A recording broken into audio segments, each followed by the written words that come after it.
ज्यांनी ज्यांनी इतिहासामध्ये क्रांती केली या सर्व महामानवांना मी प्रकृती प्रिया सचिन अडोकार त्रिवार वंदन करते. जेव्हा महाराष्ट्र सागर सफेद गेला होता, विविध रूढी परंपरा यांच्या जोखडावर बांधला गेला होता, माणसाला माणूस म्हणून जगणं अवघड झालं होतं. अशाच वेळी हातामध्ये क्रांतीची बीज घेऊन हे महात्मा जन्माला आले आणि जणू काही सत्यासमने केले ग्वाही, मानिले नाही बहुमता. त्याचप्रमाणे सत्य विचारांची पावलवाट निर्माण करत महात्मा ज्योतिराव फुले जगाला सांगतात, विद्येविना मती गेली, मती विना नीती गेली. विद्येविना मती गेली, मती विना नीती गेली. नीती विना गती गेली, गती विना वित्त गेले.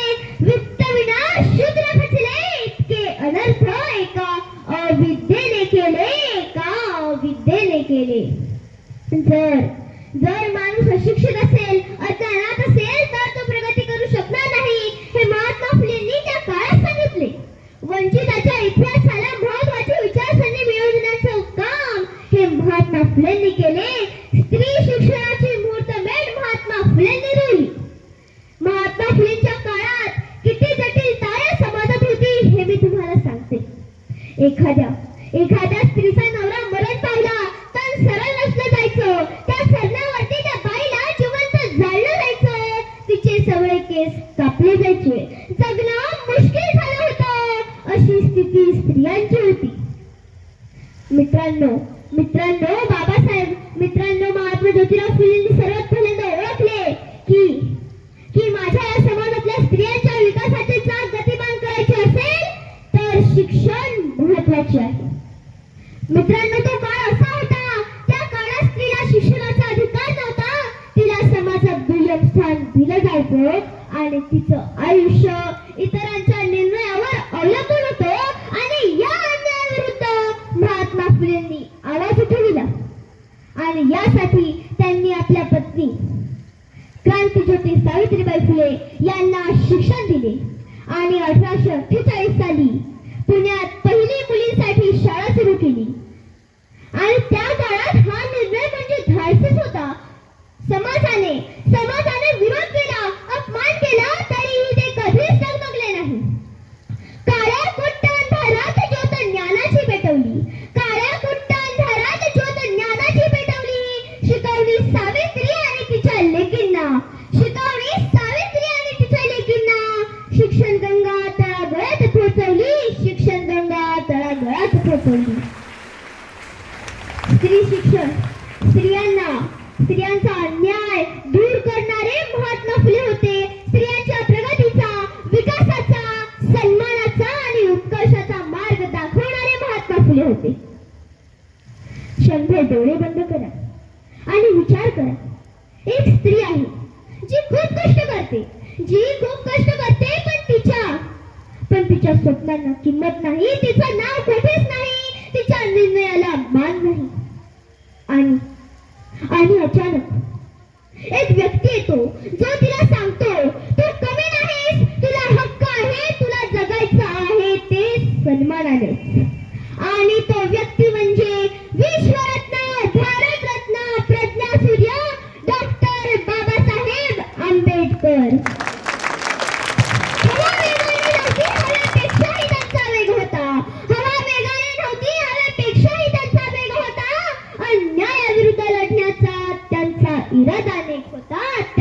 इरादा नेक होता. असा रामजी बाबांचा लेख डॉक्टर भीमराव आंबेडकर. लाखात नाही तर जगात एक होता, लाखात नाही तर जगात एक होता. ज्या काळी स्त्री केवळ घराच्या 4 भिंतीत मर्यादित होती, तिच्या शिक्षणावर, स्वातंत्र्यावर आणि निर्णय क्षमतेवर बंधने होती, त्या काळात स्त्रीला मानव म्हणून जगण्याचा अधिकार बाबासाहेबांनी दिला. ज्या काळी स्त्री होती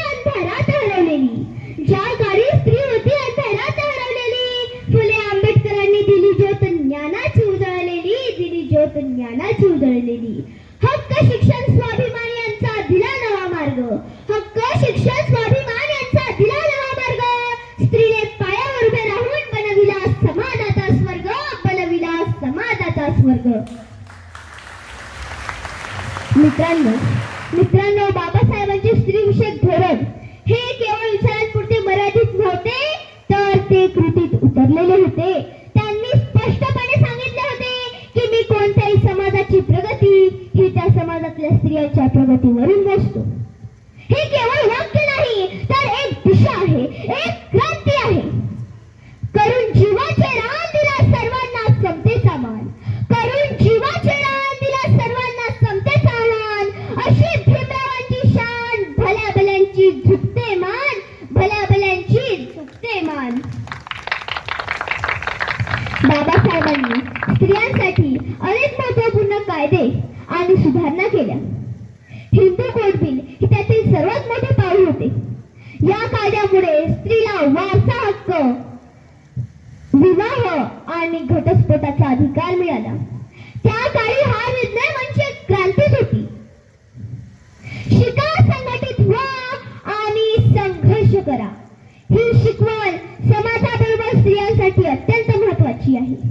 कारण शिक्षण हे जे शस्त्र आहे जे स्त्रीला स्वावलंबी बनवते. आज खातो तो घास, घेतो तो श्वास, भीमा तुझ्या कार्यामुळे, भीमा तुझ्या जन्मामुळे, उद्धारली कोटी कुडे, भीमा तुझ्या त्यागामुळे, भीमा तुझ्या कार्यामुळे. बाबासाहेबांनी कामगार स्त्रियांसाठी कामाचे तास, वेतन, प्रसूती रजा यांचा अधिकार मिळवून दिला.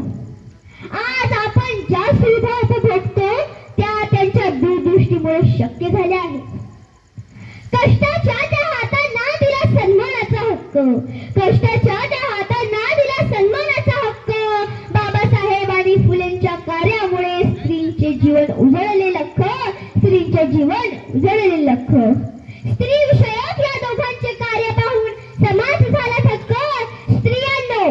स्त्रियांनो या दोघांना कधीच विसरू नका. त्यांना मनात ठेवा पक्क, त्यांना मनात ठेवा पक्क. जय सावित्री, जय रमाई. धन्यवाद.